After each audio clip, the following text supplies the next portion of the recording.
Welcome to the Engerati Studio Live at European Utility Week. I'm Rose and I'm joined now by Jon Longstaff, Cybersecurity expert at Omnetric. Good morning.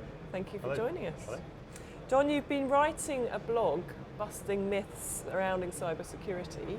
Can you just touch on a couple of the most common myths? Yes, for us? certainly, Rose. I think there's a few things that stand out.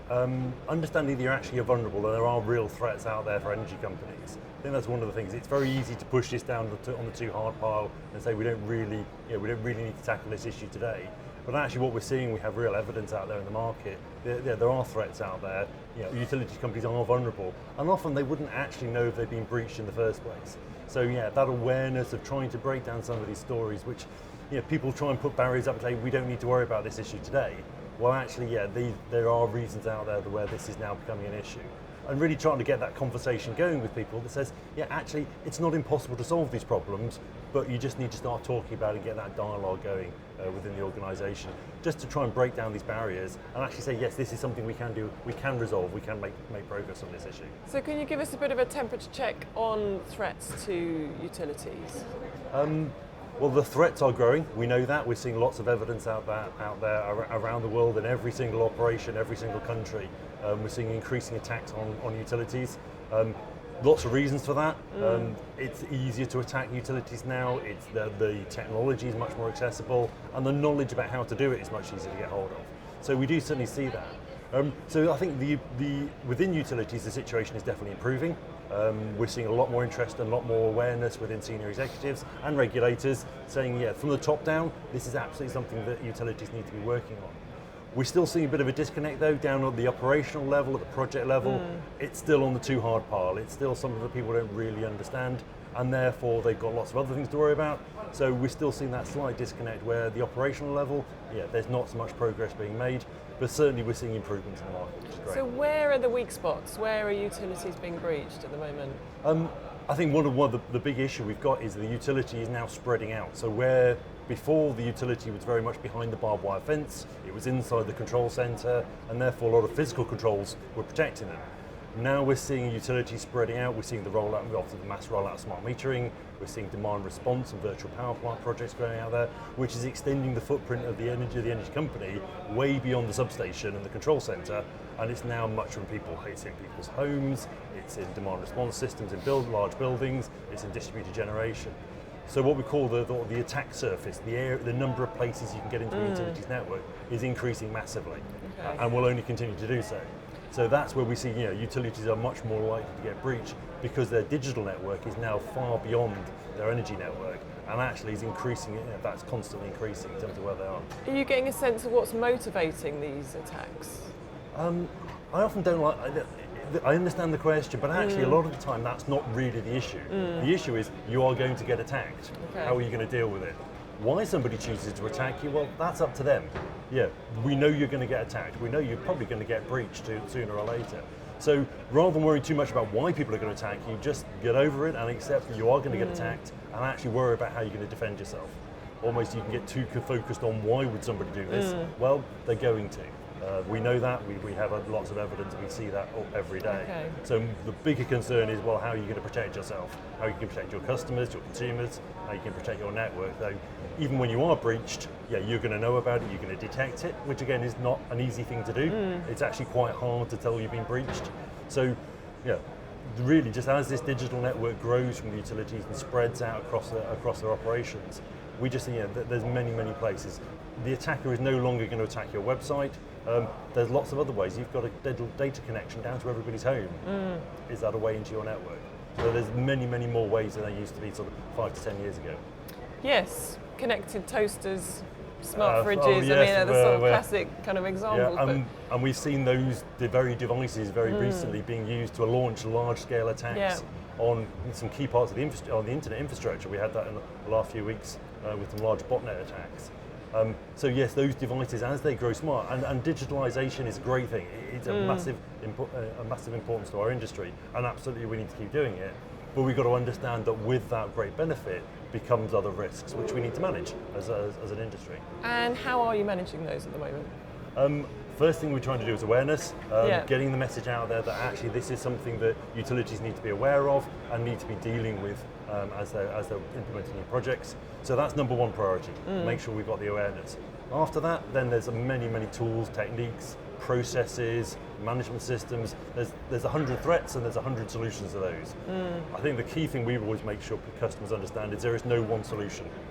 Security is a long-term process. It's about managing lots of different risks and just looking for that one, we call it the shiny box that you're going to plug into your digital network and it's going to take all your problems away.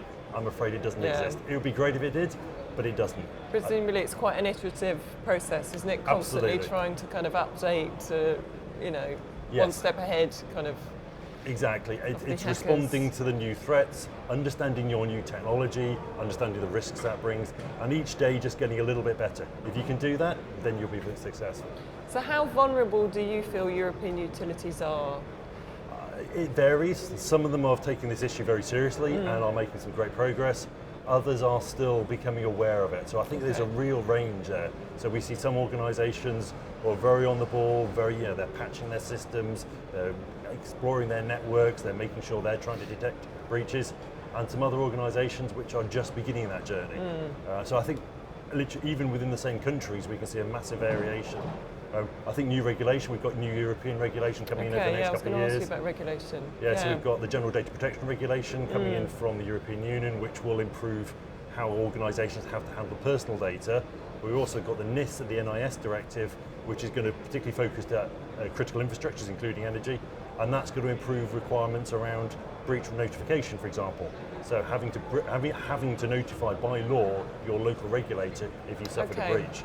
So again, regulators are gradually upping the stakes, but also we're seeing in local countries. So we have new regulations in Germany, in France, some in the UK as well, all trying to just improve it slightly. But the problem with regulation is it's very slow because it's government, and the threats don't wait. The criminals, the terrorists, unfortunately they don't wait for the regulation. They don't care whether you're complying with the regulation, they just care whether they can breach your network. So why do you think utilities have been quite slow in responding to this? I think the first one, as I said, is awareness. Actually, it's quite hard, to be fair. Security is a complex topic. It takes a long time to understand all the issues.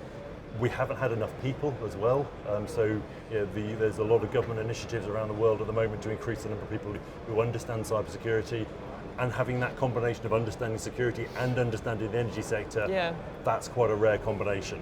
And that's what we're certainly trying to fill that gap. But there aren't many organisations who have that both sides of the coin. And therefore, it's not been a topic we've been discussing very much. Plus, it's on the list of priorities. We've got 100 other things. We know every project has time issues, budget issues. They're hard work getting smart metering out there, demand response. Security is just another thing to worry about, but we've got to worry about it. It's something that we've got to deal with. Just going back to the kind of the smart home and the appliances within your home. Should there be a greater emphasis on the consumer to actually be protecting their appliance to prevent breaches like this going back to the utility? I think that's a really interesting question. I don't think we know. It would be great to say it's a consumer's problem. But actually what we saw in the recent attacks, actually the consumer, the person who actually home is, didn't have a problem. Their technology worked fine. Okay, had they sufficiently protected it, password protected it, or? Well, again, the number of the issues we have is one, we can't assume the consumer is tax savvy enough to be able to do that. And unfortunately there's a lot of devices out there that are on the sale directly to consumers where you can't change the password, or there's fixed passwords that the consumer may not even know about. Okay, so it kind of falls back on the manufacturer potentially to play a role. But the manufacturer, they are challenged to reduce their costs, reduce their prices. They buy off-the-shelf components that they may not even know what's in those components. So we've seen examples of things like kettles, Wi-Fi connected kettles, where to keep the cost down, they've just brought a third-party component in, put it inside the kettle, but unbeknown to the supplier of the kettle, that manufacturer, the component that they brought in from another manufacturer had the flaw in it, which they weren't aware of. Now, whose fault's that? Oh, so potentially quite an unruly, unregulated market with, quite a potentially lethal effect. It was described, I heard a description the other day, it's the Wild West at the moment. And it will be quite a while before we start seeing progress on that. But it's something we do need to deal with because it's very easy to see if we had a flaw in a smart meter or a smart connected device, that can cause widespread issues, not just for the consumer in that particular place, or even that local distribution operator, but wider on the energy grid and wider on the internet. We've seen it in the last few weeks happening, and therefore we know the threat's very real. Wow. Thank you, John. It's quite sobering, but very interesting. Yeah. Thanks for your time. And you can watch more of the interviews from European Utility Week on our Engerati YouTube channel. Thanks for watching.